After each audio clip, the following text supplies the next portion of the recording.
اللہ تعالیٰ کا شکر، اللہ تعالیٰ کا احسان کہ ایک بار پھر اللہ رب العزت نے ہمیں جنگ بدر کے واقعات دہرانے کا موقع دیا۔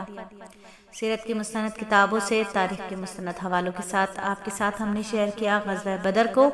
تو یہ غزوہ بدر کا واقعہ قرآن و حدیث، تفسیر و تاریخ کے مستند کتابوں سے چن کر سارے واقعات کو آپ کے سامنے رکھا۔ اب آپ خود فیصلہ کریں کہ اس میں نبی صلی اللہ علیہ وآلہ وسلم یا صحابہ اکرام نے کوئی کمزور جملہ کہا، یا کبھی صحابہ نے ایک دوسرے کو یہ فرمایا کہ بھائی ان کافروں کو مت مارو کیونکہ تمہارے مارنے سے یہ جہنم میں چلے جائیں گے اور ان کی ذمہ داری تم پر عائد ہو جائے گی؟ یا کیا نبی صلی اللہ علیہ وآلہ وسلم نے کبھی یہ فرمایا کہ اے میرے ساتھیوں ان کفار کو قتل مت کرو کیونکہ میں نبی ہوں اور اللہ نے انبیاء کو لوگوں کے قتل کے لیے نہیں بھیجا؟ یا کیا نبی صلی اللہ علیہ وآلہ وسلم یا کسی صحابی نے کوئی جملہ ایسا ملتا ہے کہ بھائی ہم لڑنے کے لیے نہیں آئے، ہم لڑنے والے نہیں ہیں، ہم نماز والے، ہم مصلی والے، ہم لوٹے والے، ہم دعا والے، ہم لڑنے والے نہیں؟ یا کیا نبی صلی اللہ علیہ وآلہ وسلم یا کسی صحابی کا ایک لفظ بھی ایسا ملتا ہے کہ بھائی ان لوگوں کو دعوت دو، ان کو سمجھانے کے لیے جماعت بھیجو، منت سماجت کرو، لڑائی سے ہر صورت میں گریز کرو، پرہیز کرو؟ یا کیا کہیں ایسا کوئی نقشہ ہے کہ صحابہ دعوت دینے کے لیے جا رہے تھے، لڑنے کے لیے نہیں جا رہے تھے؟ جو اسلحہ ہاتھ میں لیا تھا یہ راستے کے ڈاکوؤں کے خوف سے تھا، یا کہیں وہ لوگ ڈاکہ نہ ڈالنے، غزوہ اور جہاد یا لڑنے کے لیے نہیں تھا؟ یا کیا کہیں ایسا کوئی نقشہ ہے کہ صحابہ نے اعمال 100% صحیح تھے تو تلوار اٹھانے کی ضرورت ہی نہیں پڑی، بس اعمال کو صحیح ہونے کی وجہ سے کافر خود بخود کٹ کر مر جائیں گے، جنگ کی نوبت ہی نہیں آئے گی؟ یا کیا یہاں کوئی ایسا لفظ مل سکتا ہے کہ نبی صلی اللہ علیہ وآلہ وسلم نے یہ کہہ کر کسی کو واپس کیا ہو کہ اب تک تمہارا ایمان نہیں بنا ہے، جاؤ ایمان بناؤ پھر میدان میں آنا؟ حالانکہ مقام روحہ میں کچھ حضرات نے ایمان قبول کیا تھا،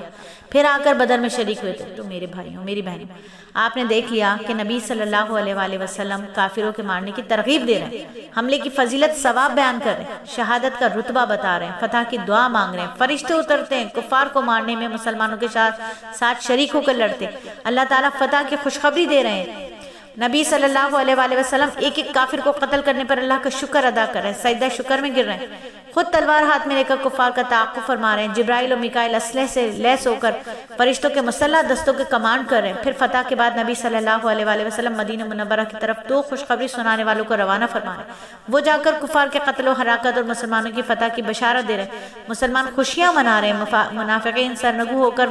غصے کی وجہ سے پیچ و تاب کھا رہے ہیں، یہود مدینہ سہم جاتے ہیں، مرعوب ہو جاتے ہیں، مسلمان مرد عورتیں بچے اللہ کا شکر ادا کریں، پتہ پر ایک دوسرے کو مبارکباد دے رہے ہیں، اسلام کی عزت و عظمت مل جاتی ہے، کفر کو ذلت کا سامنا کرنا پڑ رہا ہے، اللہ تعالیٰ اس کو غزوہ جہاد اور جنگ کے نام سے یاد فرما رہے ہیں،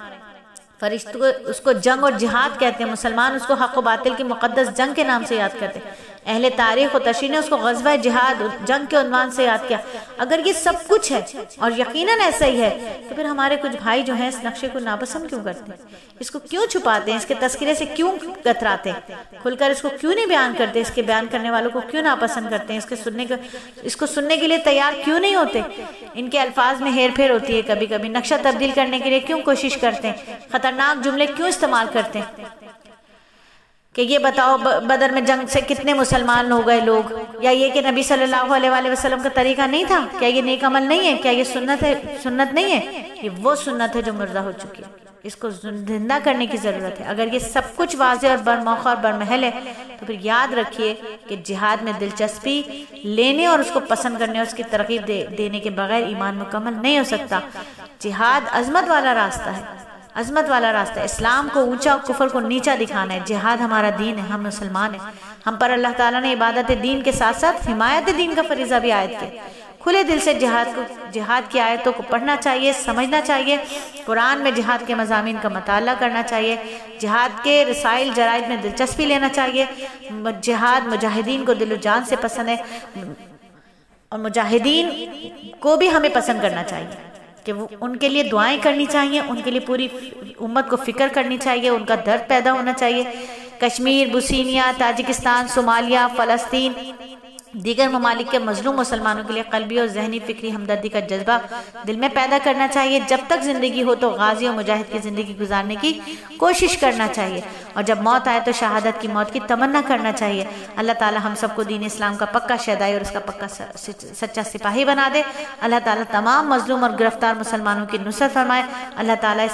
اس امت کو ایک مومن مجاہد خلیفہ عطا فرمائے، آمین ثم آمین۔ اللہ تعالی ہم سب کو دین اسلام کی ترویج کے لیے جان مال وقت لگانے کی توفیق عطا فرمائے، آمین ثم آمین۔